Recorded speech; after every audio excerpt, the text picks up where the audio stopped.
Christ's sufferings, church sex abuse. Thank you for your comments on the homily of last week and your expressions of sympathy for the many thousands of children abused over the years and the terrible hurts they have carried into their adult lives.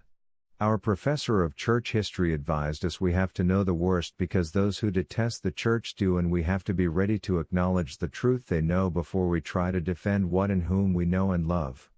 Christ suffers with his church in every age.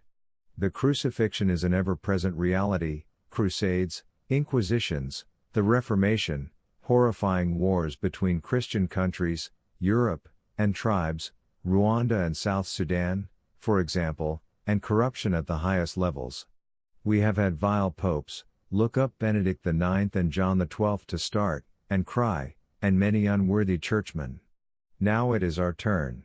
We deserve the condemnation given the church over child abuse. Just this week in the USA state of Pennsylvania, 3 dioceses have admitted a culture of sex abuse and cover-up going back 70 years, involving over 300 priests. Mary McAleese, former President of Ireland, revealed last week an approach from Cardinal Sodano asking for an agreement between the Holy See and the Irish government under which church documentation would be protected and the state would have no access to it. He wanted to prevent damning church and government archives being released. She refused. The new Archbishop of Melbourne in Australia says Melbourne has been an epicenter around the sexual abuse crisis. I'm walking into the history of some absolutely terrible abusers. We pray for him and the other courageous men and women of the church who are speaking out so that the truth be known and reparation made.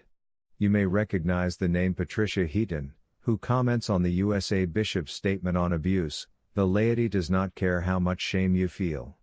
We want all those who perpetrated and covered up sexual abuse out. You had your chance to help and you failed, and she advises people to go straight to the police. There is so much, too much, but we are glad it is becoming known.